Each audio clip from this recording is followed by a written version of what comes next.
Bismillahirrahmanirrahim. Assalamualaikum warahmatullahi wabarakatuh. Assalamualaikum warahmatullahi wabarakatuh. Ustadz, mohon penjelasannya tentang hadis "Salatlah kamu seperti melihat aku salat". Allah. Ya. Di fenomena sekarang kan salat kita berbeda-beda, Ustadz. Dari gerakan saja sudah beda. Iya. Mohon penjelasannya yang menurut Nabi melihat, menurut Nabi itu apanya yang harus kita ikuti. Sekian, Ustadz. Imam Syafi'i, Imam Nawawi, khususnya Imam Nawawi mengatakan salat menurut Nabi nggak mungkin. Mustahil. Nabi itu khusyuk. Nabi kalau takbir hilang dunia dan akhirat. Yang ada cuma Allah. Allahu Akbar. Kalau antum takbir kan tuh bentak ustadz. Karena waktu kampanye beda nolnya. Yang pernah begitu tobat. Ya. Tobat serius. Kenapa? Ali bin Abi Thalib jika takbir itu hilang sakit-sakit yang ada di punggungnya. Jadi Ali bin Abi Thalib itu pernah di Sahih Bukhari punggungnya kena panah. Ketika takbir itu dicabut, hilang rasa sakitnya nggak ada. Abu Bakar radhiyallahu taala anhu ketika takbir hilang suaranya, nggak kenceng. Kalau antum kan tambah kenceng. Allahu Akbar. Saya aja takut dengernya ya. Apalagi yang beda nol sama antum. Bisa jantungan, copot jantungnya itu. Dalam Sahih Bukhari, tidak diriwayatkan di Sahih Muslim, dalam bagian salat, Imam Bukhari meriwayatkan Nabi bersabda, "Sallu kama ra'aitumuni usalli." Ini coba lihat kalimatnya pelan-pelan. Salatlah kamu seperti kamu melihat aku salat. Nabi nggak ngomong gini, "Sallu ka salati." Salatlah kamu menurut aku salat, berdasarkan aku salat. Enggak mungkin Pak. Nabi kalau salat, surga neraka langsung depannya. Coba antum kalau ngeliat neraka, kabur. Ngelihat surga nggak mau balik.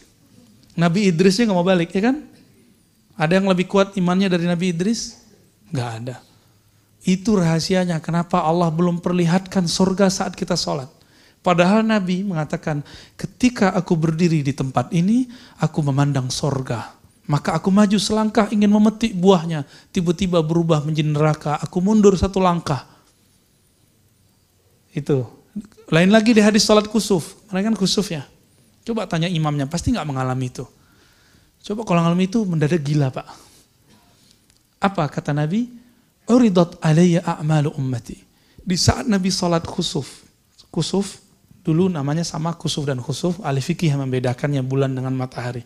Aku melihat semua amal umatku, maka antum duduk sekarang Nabi telah lihat dulu. Semoga itu tanda syafaat Rasulullah ada pada kita, amin. Uridat alayya a'malu ummati. Ini penjelasan Sayyid Muhammad Alawi Al-Maliki. Tadi yang dikutip oleh Uwah. Ya. Semua amal umatku telah diperlihatkan kepadaku.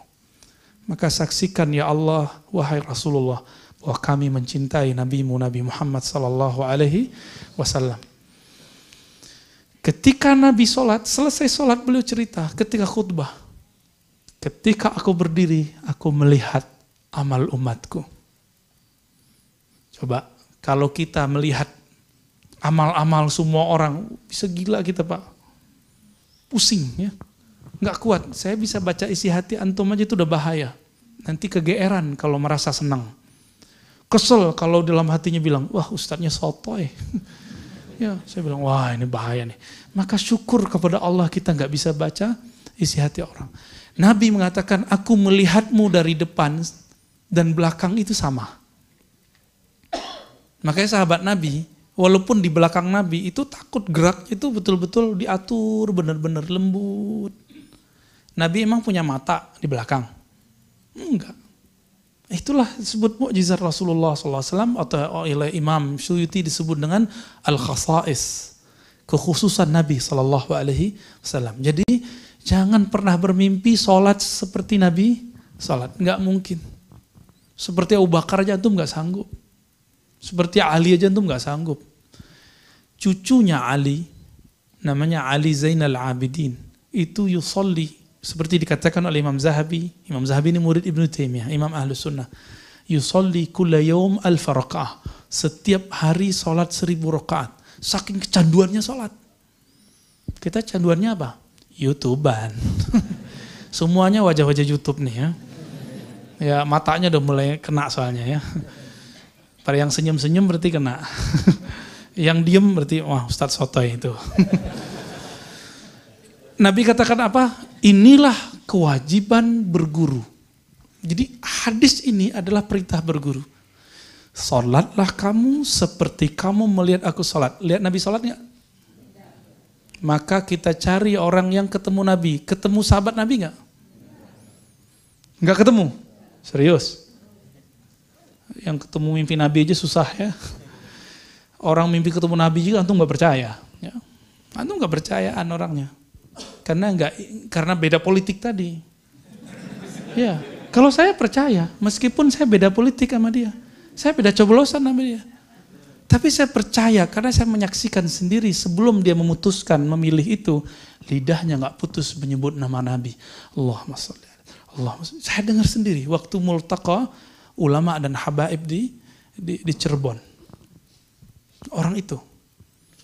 Dan saya baca Imam Malik. Imam Malik mengatakan apa? Ma bittu lailan ila wa ra'aitun nabiyya sallallahu alaihi wasallam. Aku tidak tertidur malam hari kecuali aku memandang Nabi sallallahu alaihi wasallam. Imam Malik wafat 179. Nabi wafat tahun 11. Enggak ketemu. Tapi kok beliau mengatakan aku ketemu Nabi tiap malam. Itu Imam Malik loh. Ya. Saya kalau mau sholat sama, saya kalau mau sholat saya mengiktikadkan saya ikut Nabi di depan. Tapi lewat siapa? Lewat guru saya. Karena guru saya ngajarin sholat. Antum ingat gak sholat waktu kecil? Guru kita punya guru gak? Gurunya punya guru gak? Terus sampai ke sahabat Nabi. Ternyata sahabat Nabi meriwayatkan cara angkat tangan Nabi beda. Ada yang sampai ke, ya gak ada yang begini. Sampainya paling rendahnya di sini. Paling tingginya antara Imam Syafi'i membaca hadis yang sama dengan Abu Hanifah. Hadisnya sama. Yuhazi uzunai. Sampai ke telinga. Bagi Imam Abu Hanifah itu begini caranya. Jadi antum nanti kalau ke Turki, cara sholat Turki itu begini. Halo. Tapi Imam Syafi'i mengatakan cukup begini. Yuhazi ujung jari sampai ke gitu. Gimana dengan yuhazi mankibahi? Yuhazi mankibahi itu sejajar dengan ini menurut Imam Syafi'i. Hadisnya sama loh. Hadisnya sama. Kok bisa imam beda? Ini yang disebut mazhab. Jadi mazhab itu bukan buatan imam. Mazhab itu pemahaman imam meriwayatkan hadis-hadis yang berasal dari Nabi Sallallahu Alaihi Wasallam. Maka bermazhab itu bagian dari sunnah. Karena bermazhab artinya berguru. Kalau antum gak senang dengan kalimat mazhab ganti. Berguru. Wajib gak? Kalau enggak usah undang ustadz sini. Ya, gak usah undang-undang ustadz lagi. Kenapa? Gak usah berguru. Ya kan? Jadi makna hadis itu apa? Jika kamu tidak melihatku, lihatlah muridku. Atau murid dari muridku. Atau murid dari muridku. Imam Syafi'i itu dengan Nabi jaraknya siapa? Berapa orang? Imam Syafi'i berguru ke Malik, Malik ke Nafi', Nafi' ke Ibnu Umar dari Nabi SAW. Imam Syafi'i dari Sufyan, Sufyan dari Yahya bin Sa'id Al-Ansari, dari Muhammad Ibrahim Tamimi, dari Alqamah, dari Umar. Mersebutin lagi semua.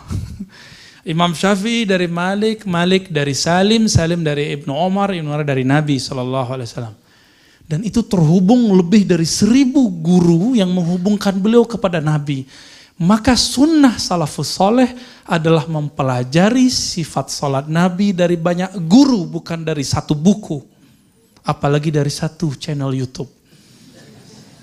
Bid'ahnya bukan main itu. Kenapa? Karena tulisan yang ada di Sahih Bukhari itu tidak lengkap. Imam Bukhari itu menyebutkan terpotong-potong. Takbir sendiri, angkat tangan sendiri, Fatihah sendiri, iftitah sendiri, semuanya sendiri. Jadi kalau sholat nanti kita berhenti-berhenti, habis takbir kita main dulu, apa lagu, kan gitu. Siapa yang menggabungkan ini, itulah yang disebut imam mazhab. Imam Bukhari itu, dia tidak sedang ingin meruntuhkan mazhab Syafi'i. Justru sedang memperkuat mazhab Imam Ahmad bin Hanbal Hanbali, Imam Muhammad bin Idris Syafi'i, Malik, Maliki, Hanafi. Kenapa? Imam Bukhari berguru ke murid-muridnya Syafi'i. Siapa? Ahmad bin Hanbal di Baghdad, Al-Humaidi di Mekah. Banyak lagi. Murid Imam Malik, siapa namanya? Muhammad ibn Maslamah, ya. Muhammad bin Salamah, Muhammad bin Yusuf Kutaibah. Orang-orang ini adalah murid Imam Malik. Imam Syafi'i murid Imam Malik. Jadi Imam Bukhari itu bukan sedang meruntuhkan ajaran mazhab. Tapi sekarang orang kesannya kalau baca Sahih Bukhari nggak usah bermazhab.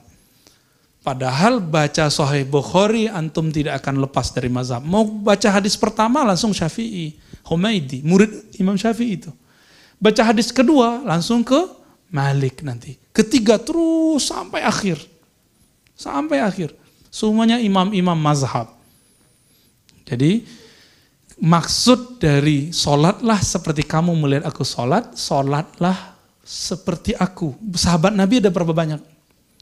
124.000. Berarti seharusnya ada 124.000 mazhab dong? Enggak. Yang berani berfatwa di kalangan sahabat kan enggak banyak. Enggak kayak sekarang. Sekarang baru ngaji di YouTube sama TV, udah langsung bilang, bid'ah ente. Itu kan fatwa. Haram loh hukumnya. Yang boleh ngomong bid'ah sunnah itu cuma mufti. Kalau nggak mufti, dia telah melakukan amal yang bukan amal dia. Fantazir sa'ah, siap-siap kekacauan terjadi. Benar nggak? Masjid kalau sudah mulai mufti gadungan muncul, siap-siap jamaah sama pengurus sama pengurus, ustadz sama ustadz, ramenya bukan main. Lebih parah dari pasar, Pak. Ya, pasar itu orang cuma tarik menarik harga. Ini enggak. Tarik menarik pengajian sama imam, sama muazin. Ya. Allahu Akbar. Jadi sholatlah kamu seperti melihat aku sholat, sholatlah seperti murid, seperti dulu kita belajar di kampung. Jadi guru antum dulu yang di kampung itu, dia telah meriwayatkan fi'il Nabi. Dia periwayat loh. Dia periwayat. Jadi boleh sholat seperti orang kampung itu? Boleh. Ustadz, kok gak ikut buku? Emang dulu pakai buku. Imam Syafi'i ngomong gini, al-ilmu haddasana. Ilmunya ulama salafus saleh itu adalah berguru. Aku dulu melihat guruku begini. Aku dulu mengenal guruku begini. Jadi silakan pulang kampung lagi. Ke apa? Bukan ke kampung yang tempat lahir. Pulang kampung ke mazhabnya, pulang kampung ke ajaran gurunya. Itulah yang disebut dengan mengikuti salafus saleh. Bukan ikut buku. Karena buku itu, kata Imam Sya'bi, dulu ilmu ini adalah permata. Tidaklah dapat mengaksesnya kecuali para hufaz, para penghafal dan para fuqaha, orang-orang yang faham. Namun, idza kutiba, ketika telah ditulis, syarakana man laysa minna, maka orang yang tidak berguru ikut-ikutan campur tangan dengan apa yang kita tulis, yang kita hafal. Jadi sholatlah seperti imam-imam salafus soleh yang membangun mazhab salafus soleh, bukan seperti buku-buku, bukan seperti YouTube itu, bukan seperti video-video itu. Ya. Video itu, buku-buku itu hanya salah satu penafsiran ulama belakangan. Jika ada salaf dengan belakangan berbeda, antum ikut siapa?